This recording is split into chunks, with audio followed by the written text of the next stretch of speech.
hoy nos está convocando en esta reunión, en esta disertación, ¿verdad? El análisis de la ley contra el secuestro y la extorsión.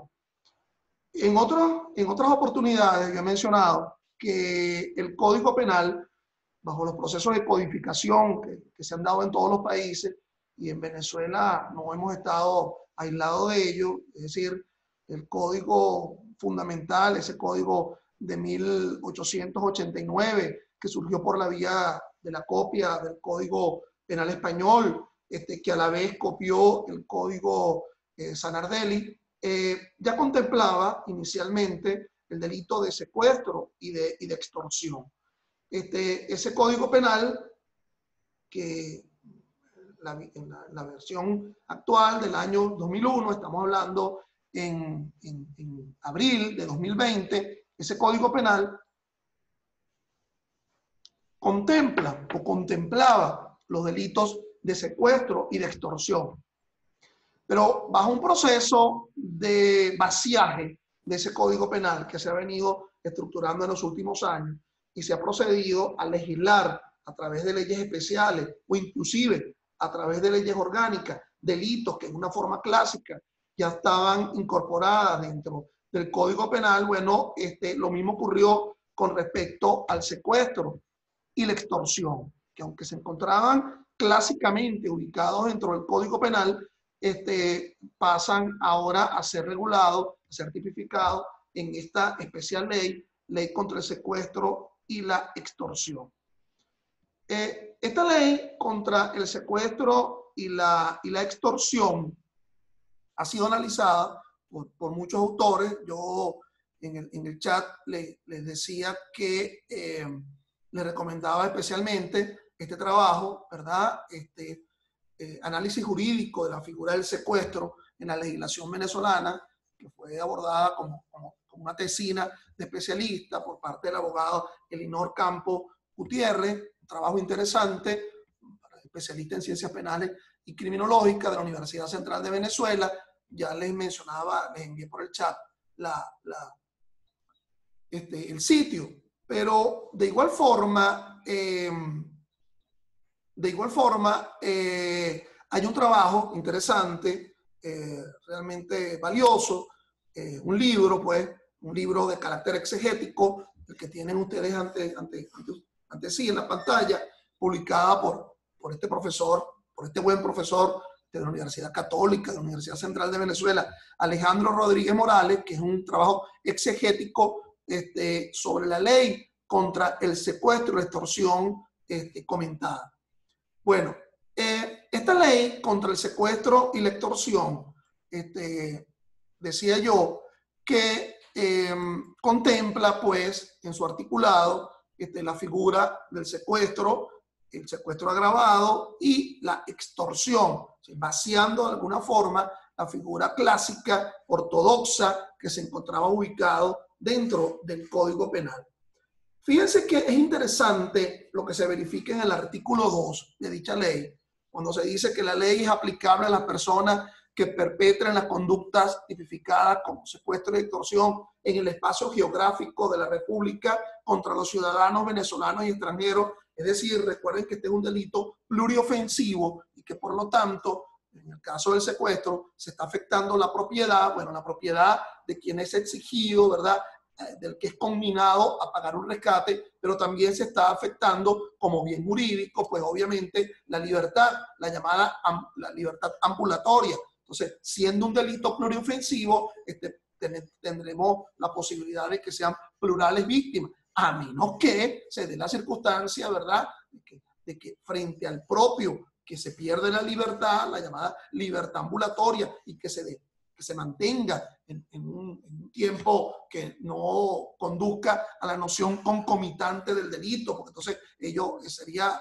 un robo, pues un robo agravado. Si no, se mantiene en el tiempo, entonces, a menos que sea esa propia persona la que sea conminada al pago de un rescate.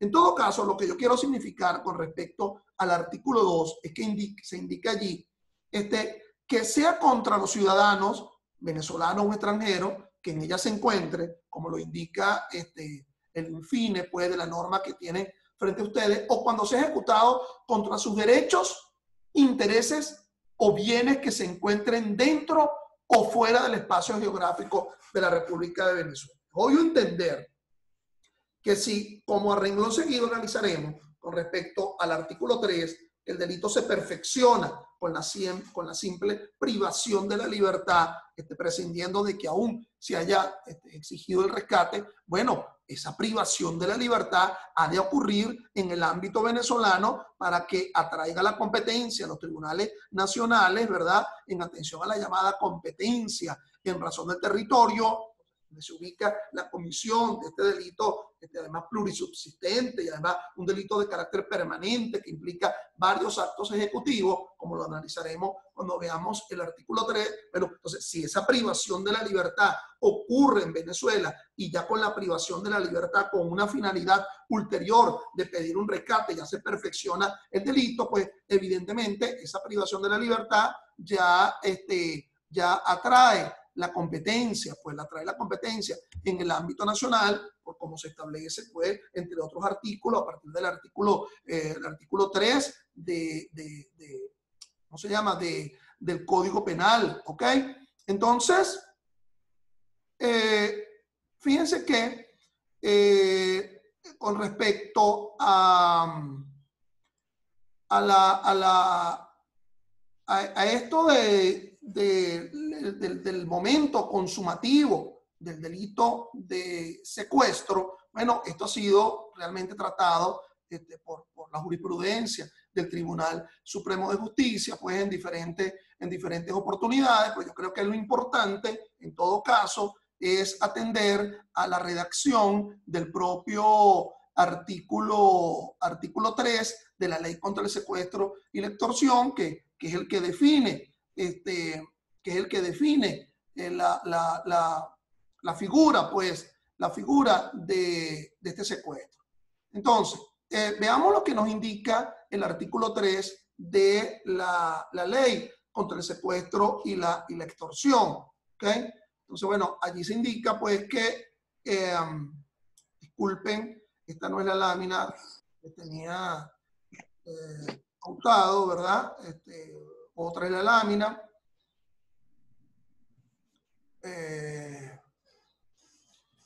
Fíjense lo que nos indica el artículo 3 de dicha ley.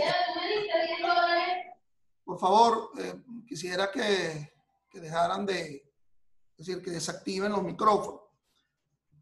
Quien ilegítimamente prive de la libertad, retenga, oculte, arrebate o traslade a una o más personas por cualquier medio a un lugar distinto al que se hallaba para obtener de ella o de terceras personas dinero, bienes, títulos, documentos, beneficios que produzcan un efecto jurídico o que alteren de cualquier manera o que alteren de cualquier manera sus derechos, bueno, será sancionado con una pena que no es exigua, con una pena de 20 a 30 años.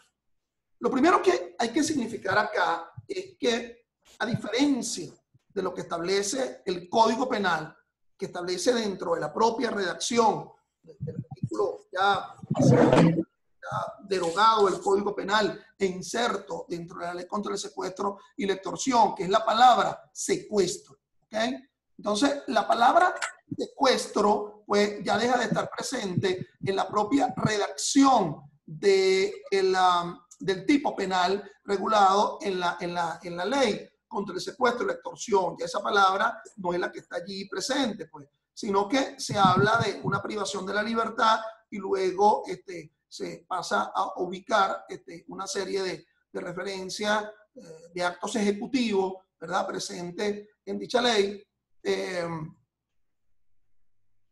Entonces, fíjense, la manera como se verifica en la ley contra el secuestro y la extorsión es que, en primer lugar, la palabra secuestro como tal, bueno, ya no se encuentra presente. Esto es interesante. La palabra secuestro no se encuentra presente, sino en la nominalidad del artículo. En otras oportunidades he venido disertándole frente a ustedes el tema de si, por ejemplo, la denominación de una norma puede servir de fuente de derecho. ¿Okay? Esto se lo ha planteado muchos autores, la propia denominación, pero en todo caso, fíjense que la propia redacción de la norma, ¿okay?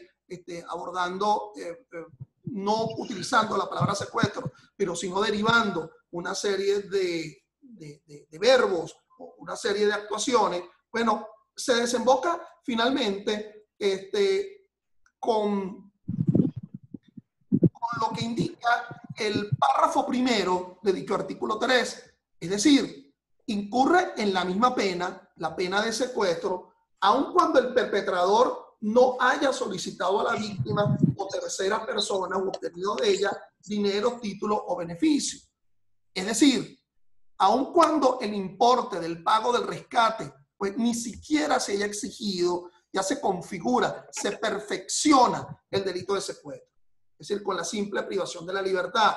Y ustedes dirán, pero bueno, ¿cuál es la relación? ¿Cuál es la diferencia entre el secuestro concebido en el artículo 3 con aquel delito de privación ilegítima de libertad, ¿okay?, que se encuentra establecido en el Código Penal? Bueno, el ánimo de obtener un provecho, ¿verdad? Fundamentalmente el ánimo de obtener un provecho frente a la llamada privación de la libertad.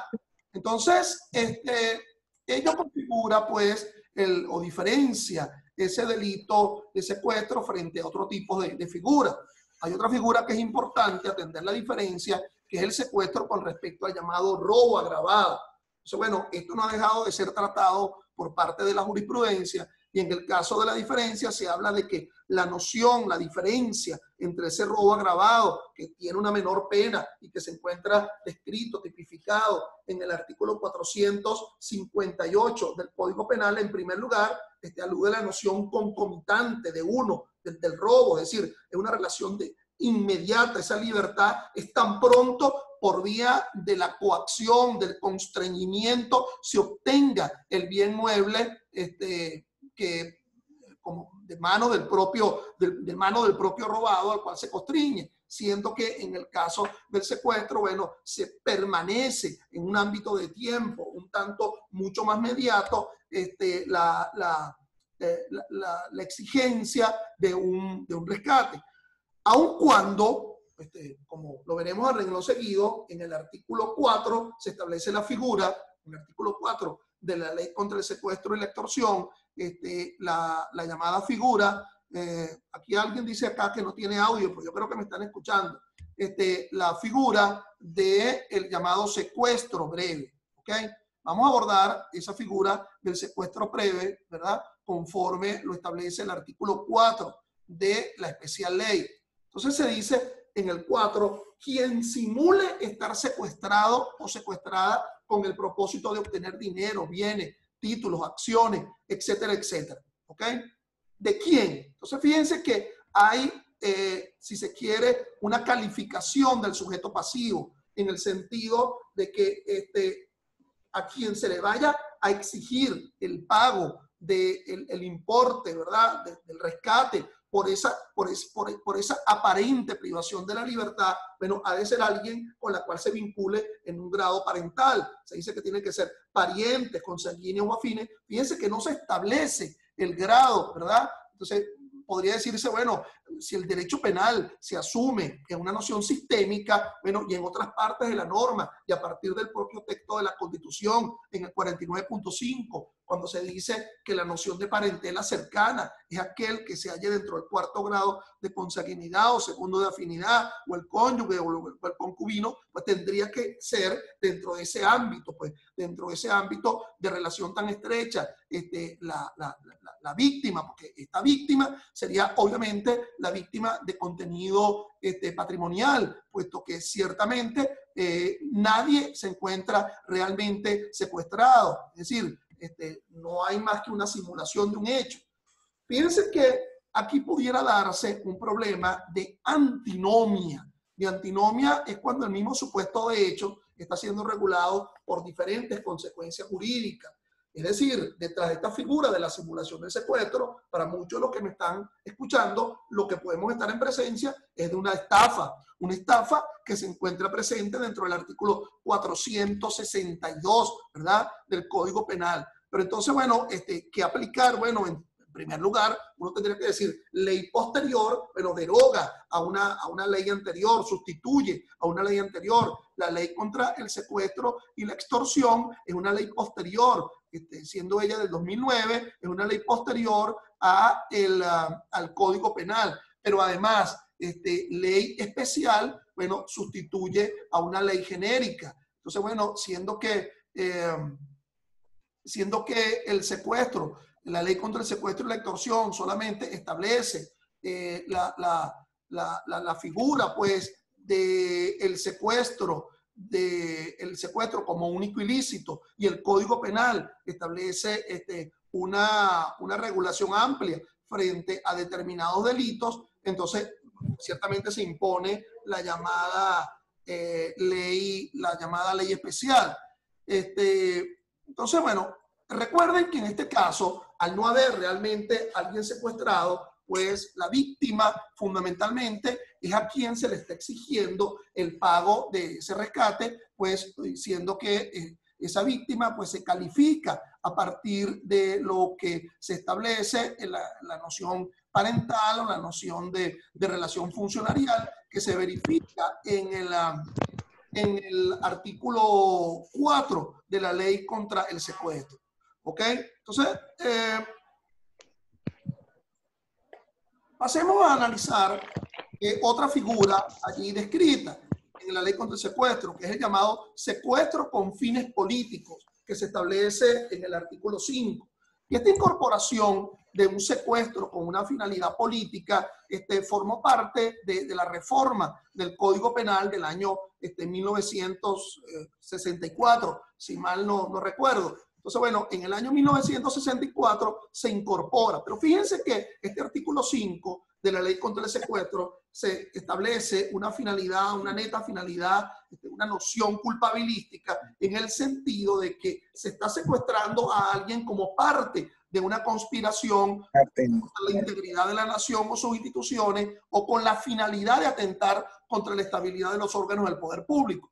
Es decir, estaríamos hablando pues que en este caso hay una finalidad, una neta finalidad política pues en la realización del hecho.